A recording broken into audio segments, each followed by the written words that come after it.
Okay, hi everyone. This is going to be the video for the problems for chapter 6. So we got to look at here. Some are easier, some are harder. We might do some of these, we might do all of them. We'll kind of see how time shakes out here. So the first one here, they're giving us some information. Let's just make the first one yellow. We'll make the second one green. And we'll make the third one blue, just so whenever we're kind of keeping track of our work, we can see what's going on here.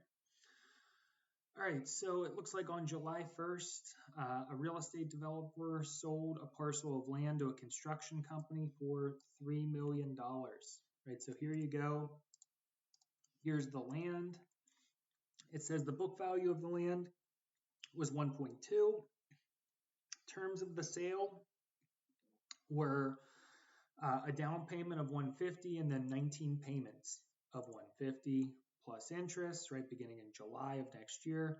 They want to know here how much revenue will the company recognize ignoring interest. Assume it recognizes revenue at a point in time, right? Well, the idea here is because they recognize revenue at a point in time, right, and they gave the land, right, they've kind of performed under the contract, they will recognize revenue here for $3 million, right? What they sold it for.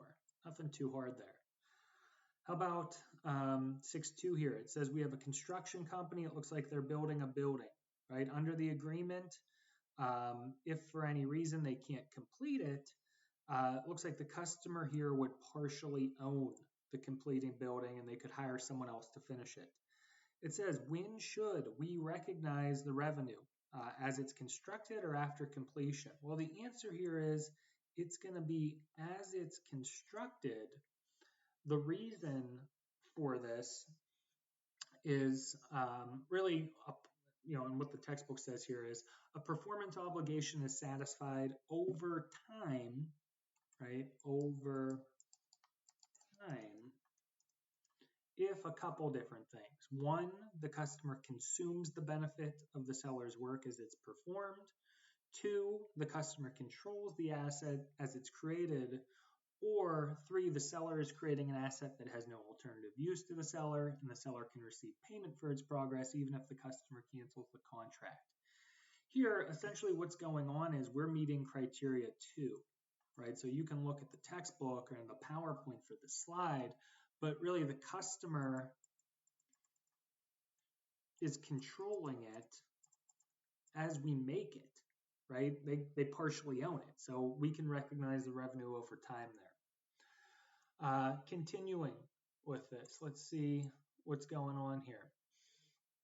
They give us number 3, right? They're saying, in this case, on May 1st, 2024, looks like they signed a $6,000 consulting contract. The contract requires that they provide support services whenever requested on a period from May 1st to April 30th, 2025. It looks like they got paid $6,000 on May 1st. How much should they recognize in 2024? Right, so this is kind of a mouthful that's going on here for number 3, but essentially on May 1st, right, if we were to break this out, we would do debit cash and we would do credit unearned revenue. I'm going to put deferred revenue. I like unearned, but the book used deferred. So here's $6,000, right? Nothing too hard there. On May 1st, they gave us $6,000. We're going to do the work in the future. In this case, at the end of the year, right, 12/31, we earned some of that, right? So we're going to do debit deferred revenue, flip that out, and credit earned revenue. The amount here is going to be $4,000. Let me explain how we got that, right? It's going to be, in this case, right, how we got that, it'll be the $6,000 they gave us times 8 over the 12 months have passed. months, right? We signed a 12-year contract right here in May. Here, 8 months have passed, right? There's 4 left. We got to accrue the revenue for that kind of period of time on there. Okay, so nothing too hard there with the first problem. Let's look at the second problem, see what's going on. We have a consultant. It looks like they enter into a contract to restructure a customer's processes for purchasing goods from suppliers. So there's some kind of consulting contract. It looks like per the contract, there's a fixed fee of $25,000 and then a bonus of $10,000 if we meet certain criteria, right? We think it's a 50% chance we're going to meet that criteria. Assuming they account for this using the expected value, right? There's 2 types, most likely and expected. Here they're using expected. How would you and for what amount would the transaction price be?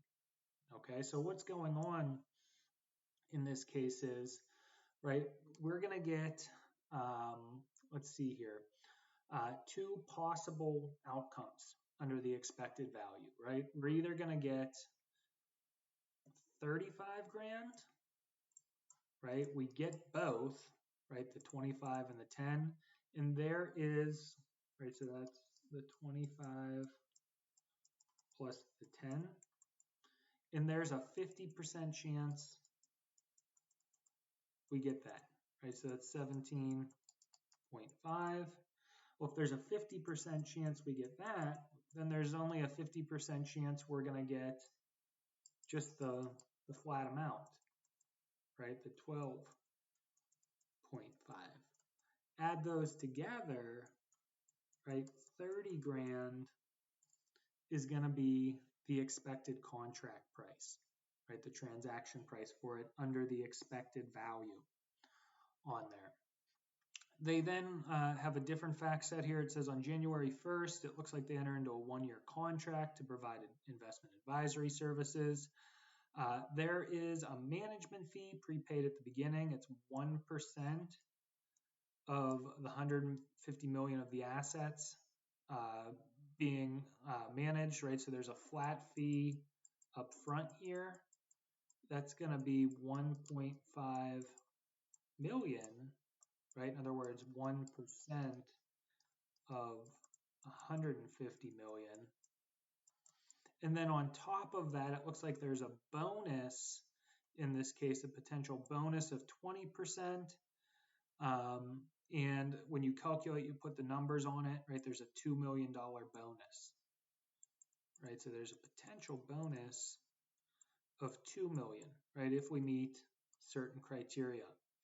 However, they tell us that it's very uncertain, right? That we can kind of, count on this bonus. We don't know. We might have to restate numbers. There might be a revenue reversal, right? So they want to know here, how do you account for this?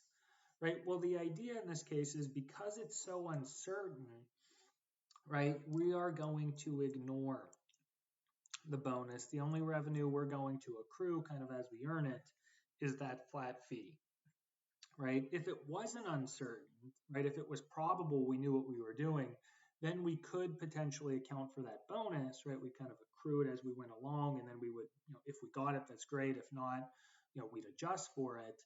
But the idea here is, this is not probable in the sense not probable or reliable where we can, assume that this is going to happen. The facts and circumstances tell us we don't know. It's not trustworthy. So if it's not trustworthy, we can't account for it. All right, let's look at exercise 6.2. They're giving us some information here. We have a ski company. Looks like an all-day lift ticket can be purchased for $85. And it looks like they could purchase a season pass. So you can buy it, per day there for $85, or you can buy a season pass. Our ski season is from December through the end of April, right? They expect their pass holders to use it equally. The fiscal year end is December 30th. It says here, right, so that's going to be our ski season. And then it says on November 6th, right, somebody buys a ski season pass for $450. All right, they want to know here, when should we recognize the revenue from this season pass? All right, so a couple things going on. We got to map this out, right? We got November, December, January, February, March, April, right there, and then the beginning of May. All right, and then we said this is going to be our calendar year end for that. And let me kind of just get rid of that guy there. In November, right, the guy comes in and buys the season pass. Our ski season, right, is going to be December through the end of March. Accordingly, what we have to do here is essentially account for the revenue for that marginal 1 month period, right? You wouldn't count November, that's not part of our ski season, right? So what we would do in this case, right, we would do a couple different journal entries, right? In November, whenever the guy pays us, right, the X, that's going to be debit, cash, credit, deferred revenue for what, $450, right? That's what he gave us. Then what we'll do at the end of December, right? We got to accrue for that blue part, right? We're going to do debit deferred revenue, and we're going to do credit earned revenue, in this case of 90, right? And how did we get that 90 in there? Right, it's going to be the 450 that he paid us times 1 over 6 months, right? We're only counting 1 month there for it. Okay, so that's the idea there for kind of answering those items, right, on there. Whatever the leftover is that deferred, that'll remain on our balance sheet until next year whenever we earn it. All right, let's look at exercise 6.3, right? We got some stuff going on here. Looks like we have somebody who sells a big screen TV package, right? And in that package, it looks like you get a TV, a remote, an installation, right? So we're going to have a package here, right? A sales package. They're telling us the price on that is $1,900. Okay. We know that's comprised of a TV. It's comprised of a remote.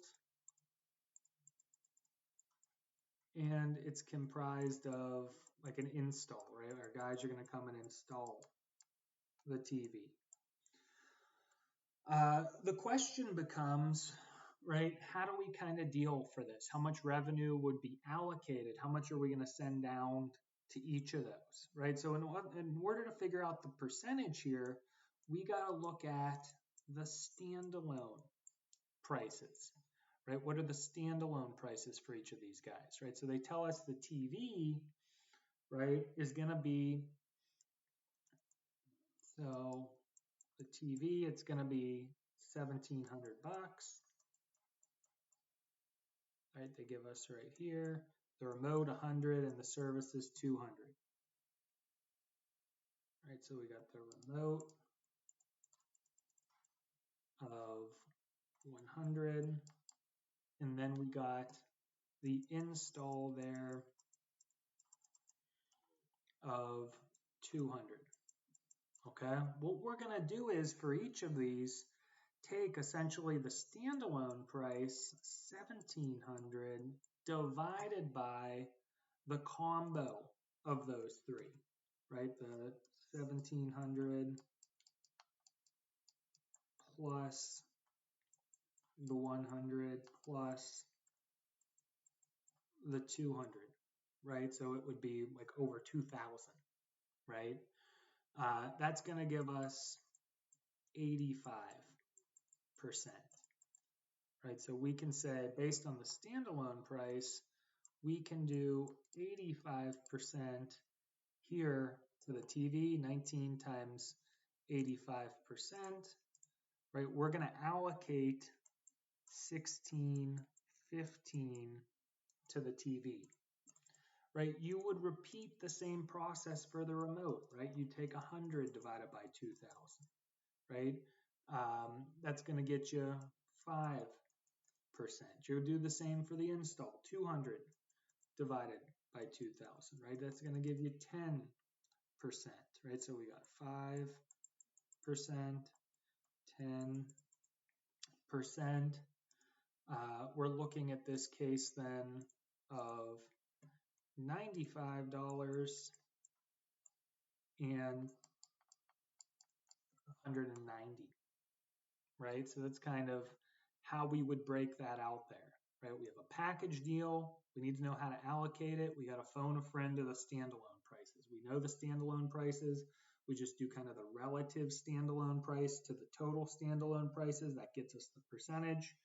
We can plug it in from there, right? Nothing, too hard.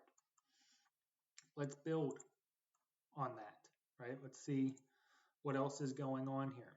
Okay, so in this way, right, we're going to look at it. We have on March 1st, 2024, right, we got a gold examiner and they receive $147,000 from a local bank and promise to deliver 100 units of certified gold bars at a future date, right? So this is like Austin Powers with the gold member, right? Like, I love gold. I love gold.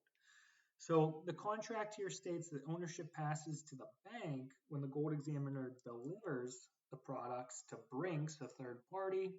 In addition, the gold examiner has agreed to provide replacement shipping at no additional cost if the product is lost in transit. They then give us some standalone prices here, right? So let me kind of put that in red just to keep these things separate here. 147.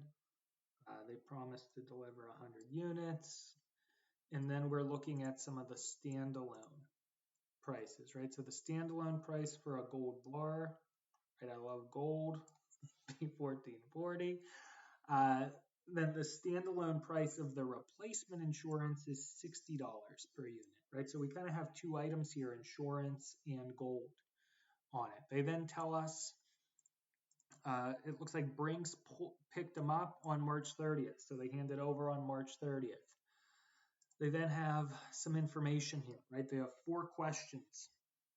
All right, so we got gold member who loves gold, right? He's examining this gold. He gives it to Brinks, right? And there's multiple dates here. So first thing is they want to know how many performance obligations are there? There's 2, right? We're dealing in this case with essentially, right, it's going to be a package deal, right? If we kind of look at the whole shooting match, right, they give us, 147,000 from up here, right? That's going to be broken out between the gold, right? I love gold. Got to draw a little heart in there. And then the insurance in there, okay? So now what we got to do, we know the 2 performance obligations. Can you please prepare the journal entry on March 1st, right up there for it. So let's start with that, March 1st. It's going to be, in this case, debit cash for the 147,000 they gave us, credit unearned revenue for the gold. I love gold. And then credit unearned, well, let me call it deferred revenue for the insurance, and let me call this one deferred revenue just so we use consistent terms here. But the question becomes, right, what numbers go in here, right? We gotta have to, it's 147, but we gotta use those standalone prices to get us the percentage to allocate that revenue, right? So if we look at and we start with the gold, right? So we're gonna have the gold, right? We have the standalone price of what, 1440. We have the insurance, the standalone price there of 60. So what we can do is, right, the 1440 divided by the 1440 plus the 60, right, we will see in that case it's going to be 96%. And you could multiply this, right? If you wanted to be like really specific with it, you would multiply it by 100 because there's 100 units, right? So it would be like, 144,000 divided by over 144,000 divided by or plus 6,000, right? But the idea here is it's 96%, right? So if we know that it's 96%, right, we can do equal to the 147 times 0.96%, 141 right there for the gold. And then, right, we can plug this guy down here, right? You could do the math again, but you could plug it, right? 5880 on there. All right, so that's going to be March 1st. We can put a check mark on there. Then they say, can you prepare the journal entry for March 30th? Right, that's going to be right here whenever we delivered, right, we gave the bars to the company, right, the Brinks, right? So we got March 30th. I'll make that yellow. Right here, what we did is we earned it, right? We did our job on this, right? So we're going to do debit deferred revenue gold credit revenue,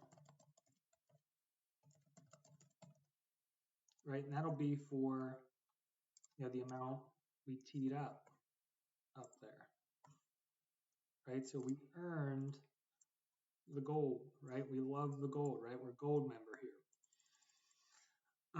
And then it says, finally, can you prepare the journal entry for April 1st, right? Well, in this case, and so a couple things, they picked it up on March 30th, and then delivery to the bank occurred on April 1st, right? So that's when it was delivered to the bank. Well, at that point in time, right, that kind of insurance component of it's going to be satisfied. So we can do debit deferred revenue for the insurance, credit revenue in that case, and it's going to be for the remaining 5850. Okay, so this example a little bit tricky in the sense it's not like super intuitive, right? It's a little bit odd with like the characters and the setup. But what we did is, right, they paid us a flat fee. We had two obligations. We had to look at the standalone price in there to kind of break that out price-wise. Once we break it out price-wise, we recognize the revenue whenever we earn it. We give the gold to Brinks, right? We've delivered and it's been all the way back to the original person, right? So we meet them, we recognize the revenue as we earn the revenue. All right, let's look here at exercise 617 on here. Okay, so let's see what's up on this. We have a franchise set up here, right? It looks like they sell a franchise arrangement. Under it, they receive $600,000 in exchange for the following three things, right? So we have basically McDonald's who has a franchisee who gives us 600 grand, right? And for that 600 grand, they get a 5-year right to operate as a retail establishment. They get training That's great. And then they get some equipment, right? So we're giving them like an exclusivity for this area. We're going to train you. We're going to give you equipment for 600 grand. They give us some of the standalone selling prices here, right? So it's 15,000 and 450 for the training and the building respectively, if we were to do that. And then for the 5-year right, they're going to use the residual approach, which basically means we'll back into that amount. So with that setup, right, we're giving them these three things for 600,000. They want to know what amount would corporate calculate as the standalone price of the 5-year right to operate in that case, right? So we know that they use the residual value for that. So let me get over here. We have number one. So what's going on here is the package is 600,000, right, for the entire package. In that way, right, we know that $15,000, the standalone price is going to be for the training, right? And we know, I'm going to put standalone training, and we know that 450 is going to be the standalone price for the building. Okay, if we're using the residual method, it basically just says this, right? We can back into the amount for, in this case, the 5-year right standalone price, right? It's just the residual method. It's the leftover, right? We back into it. So that was number one. Nothing too big there. How about number two here?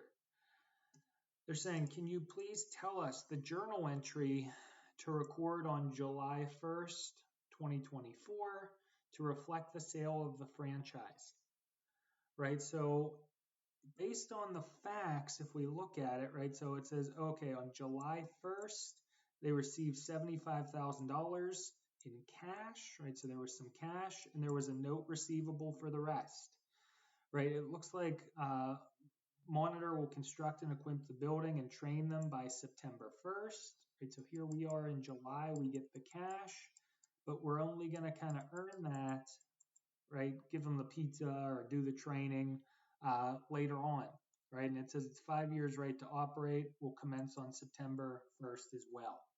All right, so what's going on here? They pay us for what's going on. We get cash. Always start with cash. The easiest, 75,000.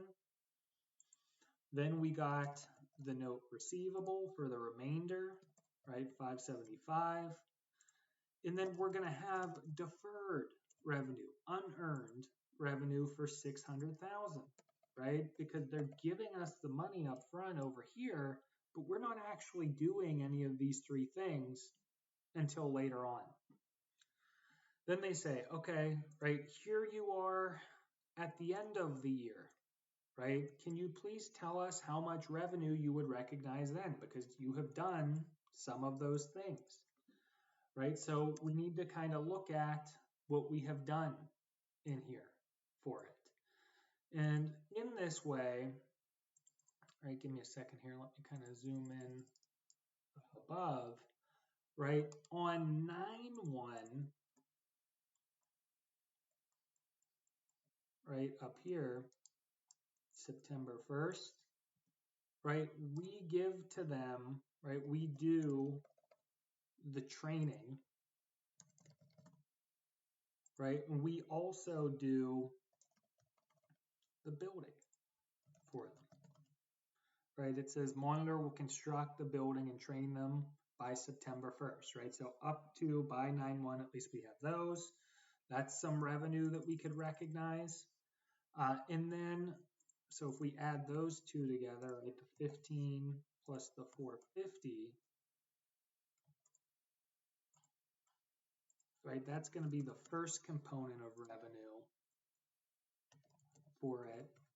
But we're at the end of the year, right? So we also have to add to that what we do in December, right, we have in that case 4 months of the 5-year right that they get to use it, right? So here we are in 9/1, right? We have 4 months that passed of, right, the usage asset there is, 5 years times 12 months a year. So whatever that number is on there. So what's going on here? We're going to have some more revenue to recognize. We did the stuff that we gave them by September.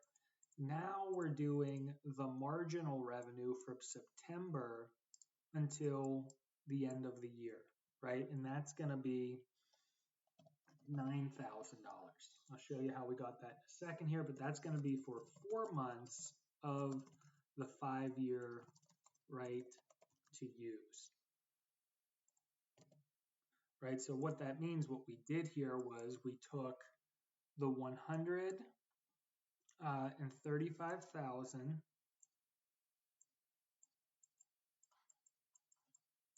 right, we set up here, right, that's where we got it, the 135, times 4 months have passed, right, September through the end of November, over the entire benefit we're giving him here, right, is 5 years in which there's 12 months a year, right? Because we got to keep this like apples to apples months there.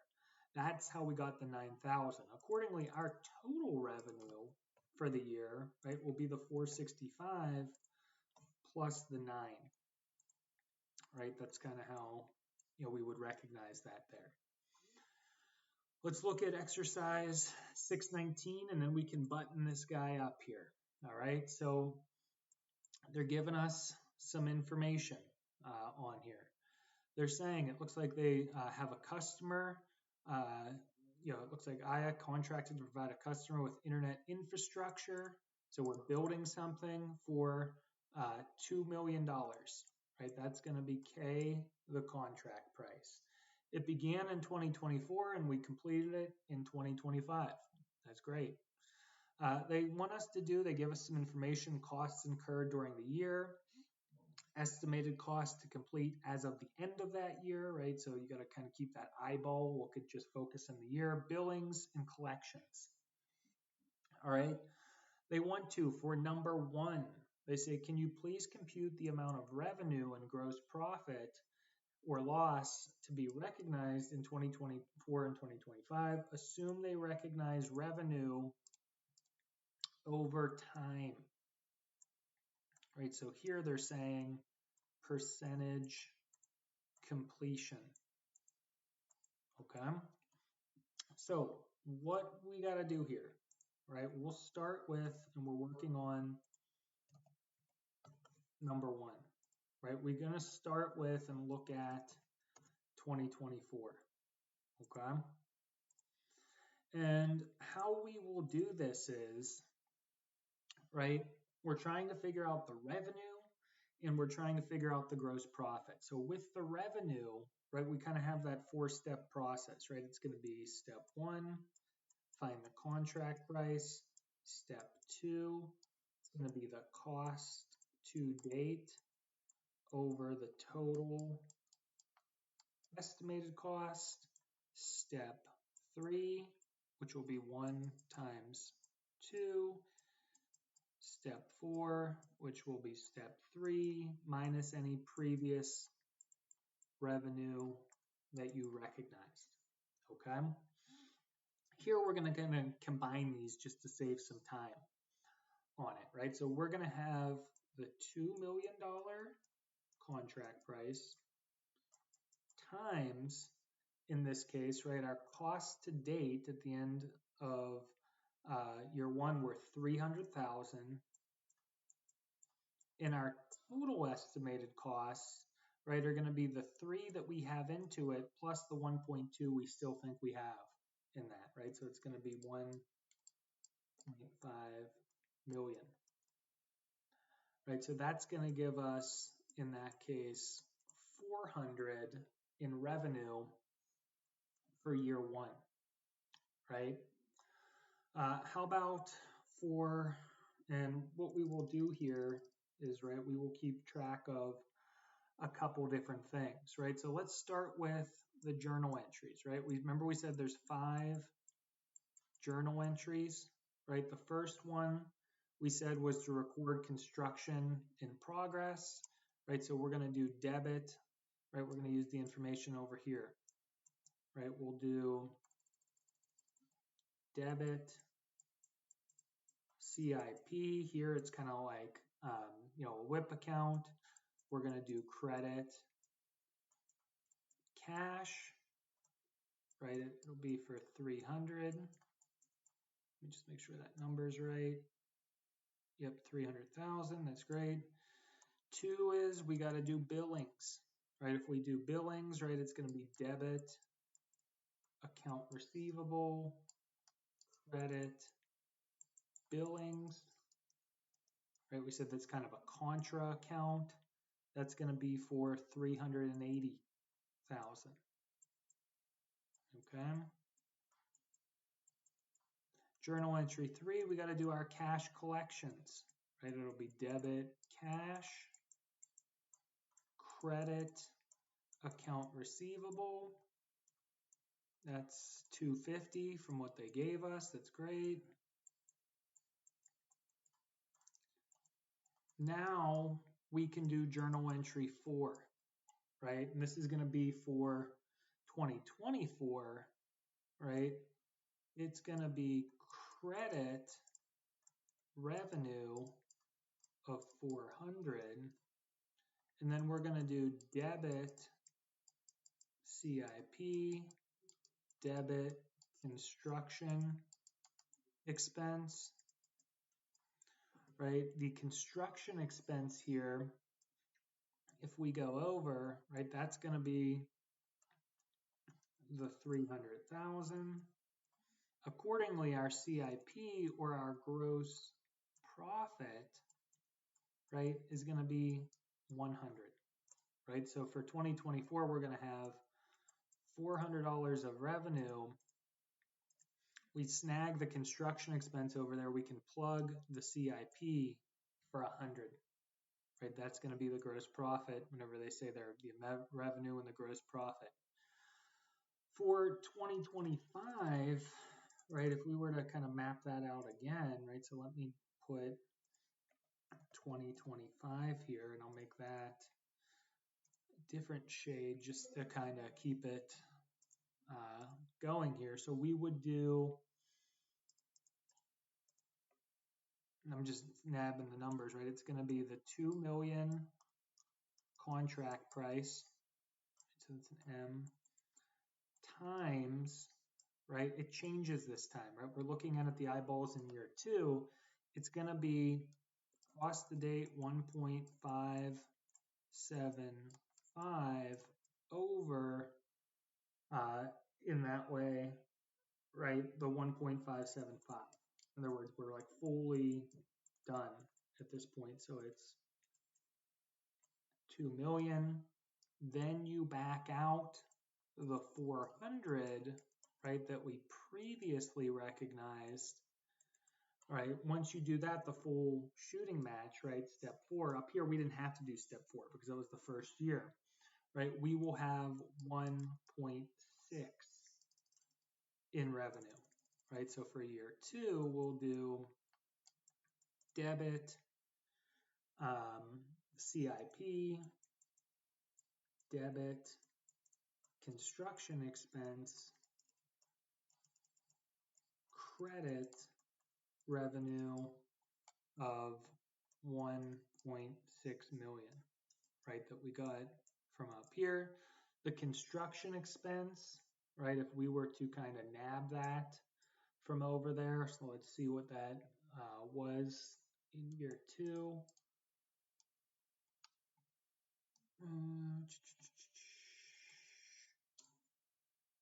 Okay, that would be the 1.575. Right, so the 1.575. Then our construction in progress in this case would be the 25,000.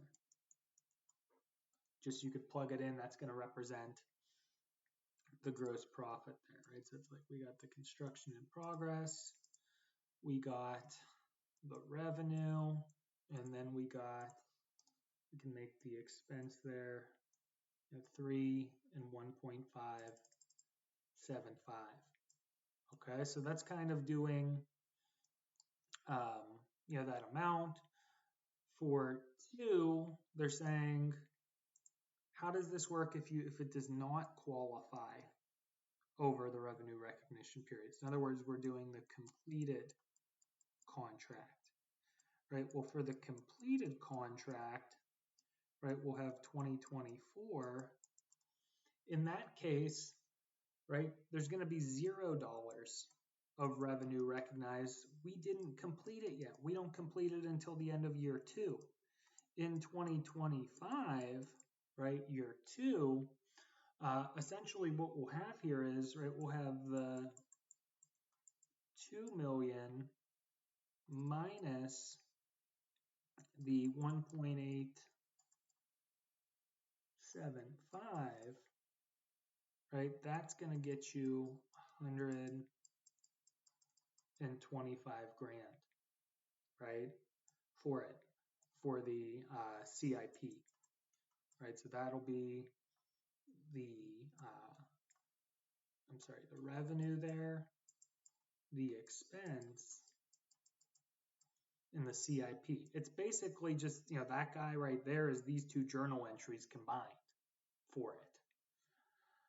Finally, here they say prepare a partial balance sheet to show how the information related to this contract would be presented at the end of 24.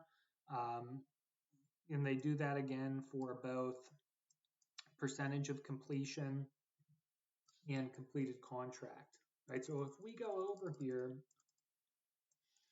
right, we looked at those 3 journal entries, those are the same. 4, we kind of bifurcated, right? We said percentage of completion, you got to do it like that periodically with steps 1 through 4. Completed contract, you wait until the end, right? Over here, and you can grab these numbers to do, that journal entry at the end where you'll have your construction in progress, your construction expense, and your revenue, right? If you wanted to map it out to those journal entries. So that's going to be a difference between them. Step 5, the 5th journal entry, we would get it off the books. They're not asking us to do that here. Instead, what they're saying is, right, for 2024 and 2025, how would you see this on the balance sheet under percentage completion, right? How would that work? So we kind of have to think about this, right? We're going to have on our balance sheet for 2024, right? We'll have, let me get the black pen, right? An account receivable of, in this case, $130,000, right? And if we look over here, right, it'll be the 380, right, minus the 250, right? That's going to get you to the 130. Then we're going to have, in this case, CIP in excess of billings, right? So in this case, right, the CIP is going to be 400, right? It'll be, let's see how we got that, right? It'll be the 300 plus the 100 because we're looking at 2024. Right, so it's going to be CIP of 400, which we combine the 2 journal entries, and then the billings of 380. Right, so that'll be $20,000. Okay, they want it for just 2024, right? This is under the percentage completion. Let's look under the completed contract. Sorry, it's flipping me around over here. make it blue, the completed contract. What would be on your balance sheet at the end of 24? Right, let me just make sure.